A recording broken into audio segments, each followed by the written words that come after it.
بیا هم ښه راغلاست ګرانو قدرمنو لیدونکو. بیا هم زه د افغان زیبا محفظي ته راغلی یم. له ما سره دلته زموږ دوه هیوادوال دي چې له دوی سره خبرې کوو، مرکه کوو، له دوی څخه پوښتنې کوو چې د ورځې دلته څومره خلک راځي او دوی هم څومره مایان خرڅوي. لومړی سر کې تاسو ته ښه راغلاست وایم. وروره دا راته ووایاست چې د ورځې تاسو څومره دلته مایان خرڅوئ، کولی شي د لیدونکو سره شریک کړئ؟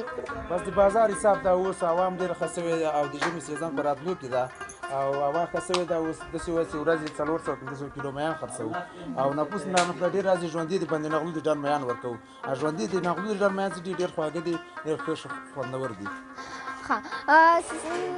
له تاسو څخه هم پوښتنه کوو چې دلته خو عموما خلک زیات د ماهي خوراک لپاره راځي، نو څه دلیل ده چې دلته خلک ډېر راځي؟ کولی شي لیدونکو سره یې شریک کړئ؟ دلته خو دا ځای خلک مشهوره کړی ځکه چې موږ ښه شی ورکوو، خوراک خواړه ښه ورکوو، نو ځکه هغه دغه موږ ځای خلک مشهوره کړی، مختلفو ځایونو خلک راځي، منطقه امنیت لري، امن کې ده، خواړه ښه خواړه برابروي. عموما خلک خو دلته چکر ته راځي، تاسو خپله هم نه غواړئ چې چکر ته لاړ شئ؟ موږ غواړو که مخکې اوس اوزګار نه سي، اوزګار سو چکر ته وو، شاریناو ته چکر وو او بندګرغلې ته چکر وو او دا شاوخوا ته نور هم چکر کوم زړه وغواړي چکر وهو. سربیره پر دې چې په دې سیمې کې خلک له تاسو څخه مایان اخلي، فرض مثال د نور ولایاتو څخه خلک یعنی مشتري لرئ؟ مختلف ولایتونه، ننګرهار نه، کابل نه، د هر ځای نه، مزار نه، تقریبا د هر ځای نه زیات ولایتونه خلک دلته راځي همدې ځای ته، ځکه چې ښایسته مایي ورکوو، تازه مایي ورکوو.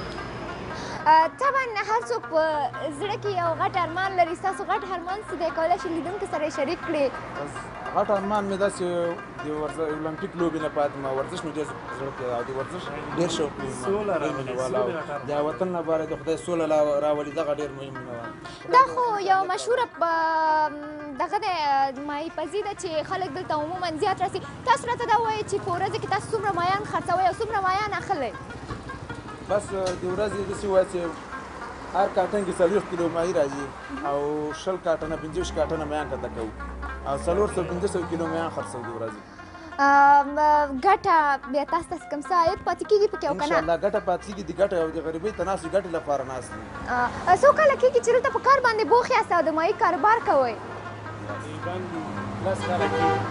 تاسو ملګري یاست یا ورونه یاست یا دوستان یاست؟ دا مې خپله د پروزیم یم، د شاګرد راسره خپله مسؤل یم د هوټل.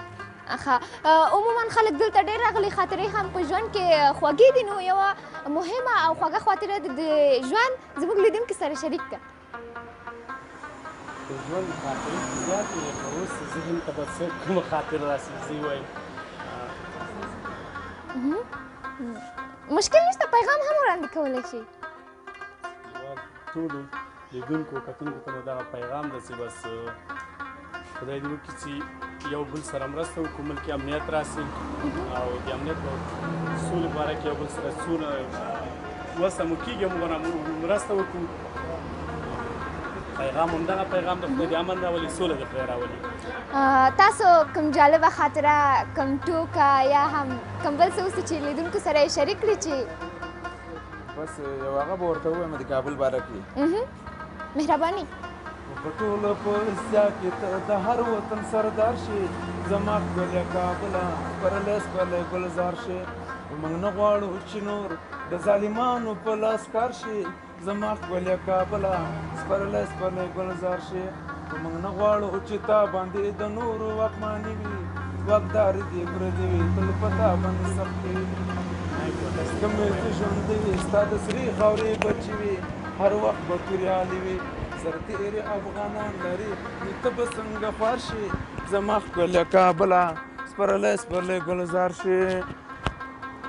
موږ نه غواړو چې نور د ظالمانو په لاس کار شي، زما ښکلې کابله سپرلی ګلزار شې.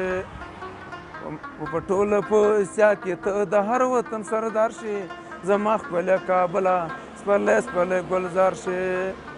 لمسون دې د مکارو جنګوي مو کله کله، وران کله مو په خپله قربان دې شمس الزله. دا وایه خوشحال خان هیله ټول عمر افتخار شي، زما ښکلې کابله سپرلی سپرلی ګلزار شي. ګرانو قدرمنو لیدونکو زموږ دوه هیوادوالو چې له ما سره یې مرکه وکړه او د هغوی نه مو پوښتنه وکړه اوس اصلي ځای کې چې مایان پخیږي نو استاد هم دلته ناست دی. په لومړي سر کې دې ته ښه راغلاست وایم. خیر اوسې. استاد دا راته ووایه چې مایان څنګه پخیږي، کولی شي لنډ طریقه یې لیدونکو سره شریک کړې. مایان درې قسمه پخیږي، یو په غوړیو کې سور کېږي او یو په سیخ کې پخیږي او یو رومیانو کې پخیږي. کومه طریقه یې تاسو ته اسانه راځي او کومه دی خو تاسو خو ویلې چې درې رقمه پخیږي، په دې دریو رقمو کې کوم یو یې ډېر خرڅېږي؟ دا غوړیو کې سره کېږي دا ډېر پخیږي. ښه تمام ورځ همدلته ناست یې او بوخت یې، زړه دې خو دې نه تنګي؟ نو همدا تمام ورځ نه ما خالي پخوو بس. ښه دا دې راته وویل چې مایان څه رقم پخیږي. په ورځ کې خو ډېر مایان خرڅېږي، خپله ته دې پته لګېږي چې ته څومره مایان خرڅوې؟ 300-400 کیلو خرڅوو. ښه دا راته ووایاست چې تاسو خو تنها دلته البته بوخت نه یاستئ، شاګرد به هم لرئ، شریک به هم لرئ. په شاګردانو کې داسې یو شاګرد نوم واخله چې هغه د ورځې خوا نه ډېر مایان خوري، یعنې مایان یې دې خوښېږي. هغه خوشحاله لومېږي دغه شاګرد ده. ښه لاړ به شو، یو لنډ غوندې انځور به واخلو.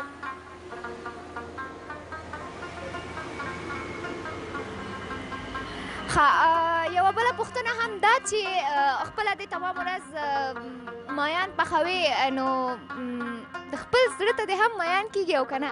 نه موږ په بي ماړي عزت هم نه کېږي، عزت هم مای نه کېږي. ګرانو قدرمنو لیدونکو دا وه زموږ د چکر خپرونه چې تاسو ته مو وړاندې کړه. تر بلې خپرونې پورې چې زه ستاسو په درنو چوپړ کې حاضرېږم، تاسو خپل پروردګار باندې سپارم. هر چیرې چې یاست ښاد، اباد، خوشحاله اوسئ.